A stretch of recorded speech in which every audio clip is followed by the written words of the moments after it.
Now you have to wait for the little whirly thing to go round. Good morning, I'm Beth Hepting, I'm the Message Maestro, and this is your 10 o'clock Monday 10-minute power tip. And this is part of our October Learning Hub, all around your message, your story, and your audience. And today I thought we would talk about who you are talking to. So often, as entrepreneurs, especially when we first start out, we begin to want to talk to everybody. And within marketing, they always say you have to narrow it down, you have to have a niche, or you have to have your ideal client, whatever it is. Absolutely true. And the same is for speaking. You have to know who it is you are speaking to in order to know that they're getting the message and the right people are hearing you and want to work with you. For instance, I speak to women entrepreneurs, women in small to medium-sized businesses. I understand them. I understand their pains. I understand their frustrations. I understand the difficulty they have with speaking up and actually celebrating their achievements and their successes. And trust me when I say with my clients, I struggle for them to be telling us of all the awesome things they do, because certainly we women learn to just hide everything under the bushel, so to speak. But the thing is, it is so important that you begin to understand that a lot of the achievements you have are part of why you do what you do today. Equally, a lot of the struggles you've had over the years will be a mix of why you do what you do today and where you are today and things like that. And it's really important that you understand how people think. I speak to people who hate the idea of public speaking. When I say hate, I mean like really hate the idea of public speaking. They hate it, which is the majority of people, so my life gets to be even more difficult. But I know that the people who find it the most difficult are female entrepreneurs, especially startups or when scaling up. And people who don't have a huge team behind them really need to get their voice out there and be powerful with their voice, and to alleviate some of the stress and to stop you hating it all so much. If you knew that the people you were talking to needed to hear it, that they were ready to hear it, they were ready to listen, then you would be more than confident in talking to them. So you have to figure out who you're speaking to. So, for instance, if you work with people to get them through the divorce, for instance, if you work in family law or some sort of family mediation thing, yes, you could be talking to happily married people, but they don't need your service at this point. They're not ready to buy at this point because they're happily married.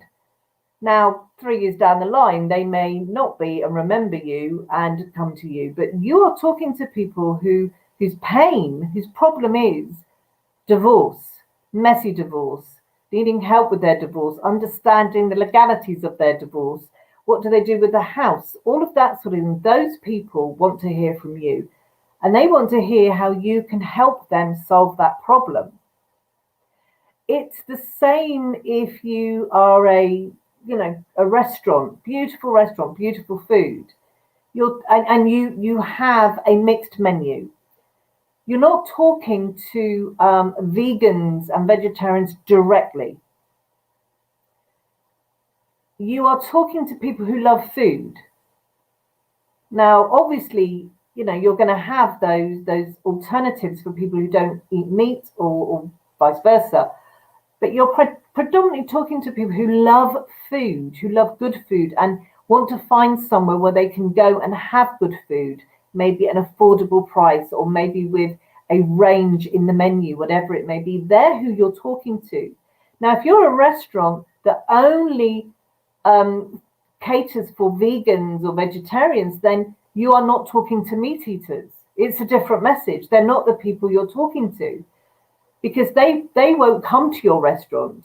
there's a whole layer of stuff that has to go on before they are ready to come eat at your restaurant. And that might be around understanding what veganism is and vegetarianism is. It may be around understanding the plight of the world and animal and all sorts of stuff. But they're not at the buying stage yet. So when you're talking to people, you have to know who you're talking to and what message are you giving them. Now, if you were going to talk to people generally about saving our climate or not, being cruel to animals and things like that, and it was more of a perception changing exercise, you weren't there to sell anything, you were there to change people's minds or belief systems, then the chances are you may well go to a meeting and talk to a lot of meat eaters, because you're talking to them about a change of behavior. So when you think about who you're talking to, really think about the message you want to give out. And I talk about this a lot. You have a core message that is what you do. I coach people to speak with confidence and clarity. Now, around that, I have things like video, I have things like effective speaking, I have things like how to do live, or, all of that sort of stuff goes around my core message. And I always come back to this core message. So when I'm talking to people, for instance, talking to career people at schools, and we talk about careers, and I talk about speaking, and I talk about standing up, I'm not selling my services to them. What I'm offering them is a look into something that they could learn to upskill themselves, that they should think about. It's a change of mind exercise. If I go to a networking event, then it's a selling exercise. If I go and do a TED talk, it's an ideas exercise. So every time you go and speak somewhere, you've got to think about, what is it? What is my message? What am I trying to say to people? But more importantly, who am I saying it to? Which is why you always have to know who your audience are and make the decision whether it is worth you speaking to them or not. So often we go, yeah, I'll speak, I'll do that, I'll do online summit, I'll do a podcast, I'll do this. But unless you know who your audience are, who you're talking to, you can't give them the right message. So sometimes it's about, who are the audience? Have I got anything to offer them? And sometimes it's about, this is my message. Am I talking to the right people? So that idea of understanding your story, your message, and your audience, they are the 3 key principles of success, especially when you're speaking about your business, and knowing what you want to say and who you want to say it to. Really, really important that you understand that. Other people will listen, other people will nod and enjoy what you're saying. They may not need it then, but if they've enjoyed it and they've listened to you and they've got the message, even though the message may not be for them at that time, if 2 weeks, 2 months, 2 years down the line, they remember it, they will come look for you. And if you keep your visibility up by constantly sharing your message and understanding who you're talking to, your visibility will go up. People will talk about you because they got it. They got you, they got the message, they understood what was being said.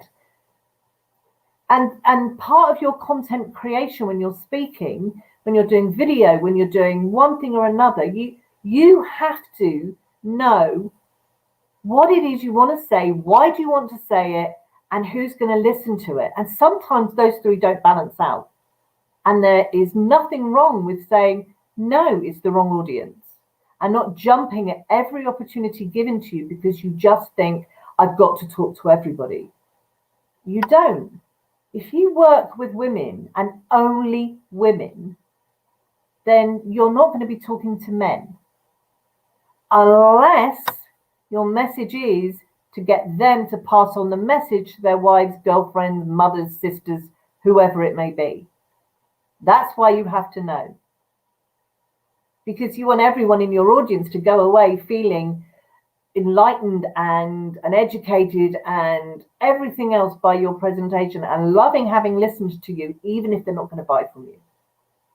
So that's my 10-minute power tip today. Really think about who you're talking to. Does your message fit that audience? Or can you change your message to fit that audience? And not the core message, just those little ones that go around the outside. So we don't change the sun, but the planet's orbit. Okay, have a great week. Thank you for joining me. Lovely to see you, Verna.